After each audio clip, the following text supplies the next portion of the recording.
पड़ेगा कि आपको आपस में लड़ना है या जन विरोधी ताकतों से लड़ना है।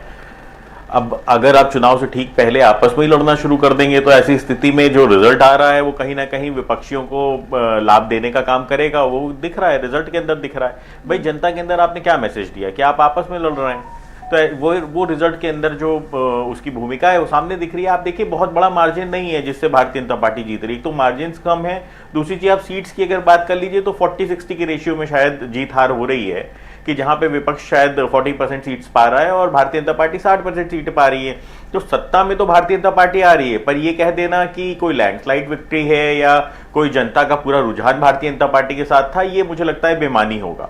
ठीक है, ये जनमत है, जनमत का सम्मान होना चाहिए। जिसकी सरकार बनती है वो सरकार बनाएगा, और भारतीय जनता पार्टी की सरकार बनती हुई कहीं ना कहीं 3 राज्यों में दिख रही है। परंतु ये भी दिखाई पड़ रहा है कि जनता का रुझान विपक्ष के तरफ भी बहुत मजबूती से, जो उसका विश्वास है, जो उसका प्यार है, वो विपक्ष के साथ भी मजबूती से है। देखिए सत्ता आपको तब मिलेगी जब आप नंबर्स अचीव करोगे। हमने नंबर्स भले ही ना अचीव किए हो, पर जनता के दिल में जगह अचीव की है। जनता के मुद्दों को कहीं ना कहीं भारतीय जनता पार्टी की सरकार के खिलाफ हमने कहीं ना कहीं उठाने का काम किया है। पर हमारी जो कमियां थी वो कमियां यही थी कि हमने आपस में ही लड़ाई शुरू कर दी तो थी। रोहित जी, आपका कहने का मतलब है कि विपक्षियों में जो कलह देखने को मिली उसके कारण ये भारतीय जनता पार्टी को जीत मिल रही है? नहीं, बिल्कुल बिल्कुल, क्योंकि होता क्या है, जनता के अंदर भी एक अविश्वास की भावना पैदा होती है।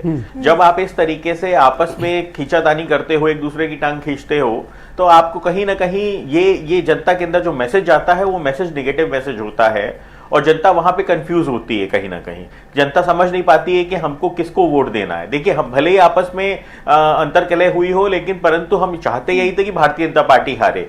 पर कहीं ना कहीं जो हमारा भी खुद का सपोर्टर है, वो सपोर्टर के पास ये मैसेज गलत गया होगा, ये कि भाई हमें किसको वोट देना है, वो कंफ्यूज हुआ होगा, उसने अपना निर्णय लिया।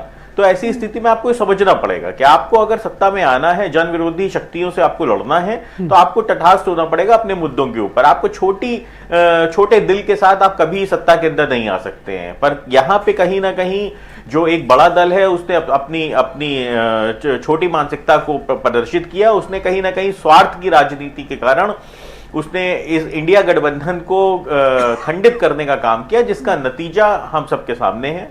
इंडिया गठबंधन पूरी तरीके से तटस्थ था। इंडिया गठबंधन के प्रति जनता का कहीं ना कहीं पूरा समर्पण था, लेकिन वो समर्पण जो कम हुआ, वो समर्पण जो खंडित हुआ, उसका कारण मेनली एक दल है जिसके कुछ नेताओं ने ये निर्णय लिया कि हम अकेले ही लड़ेंगे चुनाव।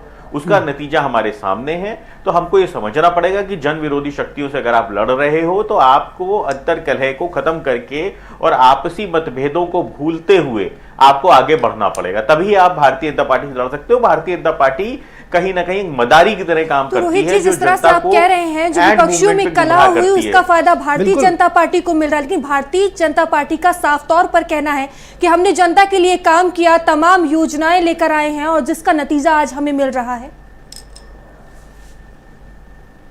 देखिए ये बात बिल्कुल साफ है, सब जानते हैं कि भारतीय जनता पार्टी ने सिर्फ और सिर्फ सत्ता के लिए राजनीति की है। भारतीय जनता पार्टी ने सिर्फ कुर्सी के लिए राजनीति की है, जनता के लिए कोई काम नहीं किया। उसकी योजनाएं धरातल पे नहीं है। चुनाव आते ही उनको योजनाएं दिखाई पड़ने लगती हैं। अगर मध्य प्रदेश की बात कर लीजिए तो जो लाडली बहना योजना है उनकी, वो 25 साल तक क्यों नहीं आई?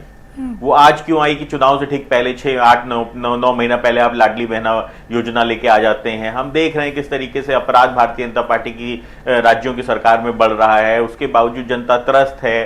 परंतु भारतीय जनता पार्टी कहीं ना कहीं जनता को गुमराह करने में कामयाब हो जाती है। इस बार भी शायद ऐसा ही कुछ हुआ कि चुनाव से ठीक पहले इन्होंने ऐसी योजनाएं फेंकी हैं। अब तो देखना यह होगा कि जो इन्होंने वादे किए थे, चुनावी वादे किए थे, राजस्थान के अंदर 450 रुपए सिलेंडर का वादा किया था, अब उसको लागू करेंगे कि नहीं करेंगे? क्योंकि भारतीय जनता पार्टी की जिस तरीके से नीति देखी गई है। बिल्कुल आलोक जी, देखिए जो इंडिया गठबंधन की जो पार्टियां हैं उनकी कलह है, जिसका फायदा भारतीय जनता पार्टी को मिल रहा है। रोहित जी जिस तरह से इशारा कर रहे हैं, कांग्रेस पार्टी इंडिया गठबंधन में बहुत बड़ी पार्टी है और वही कांग्रेस पार्टी का ही जो अंतर्कलह कहीं ना कहीं इंडिया गठबंधन में देखने को मिली है।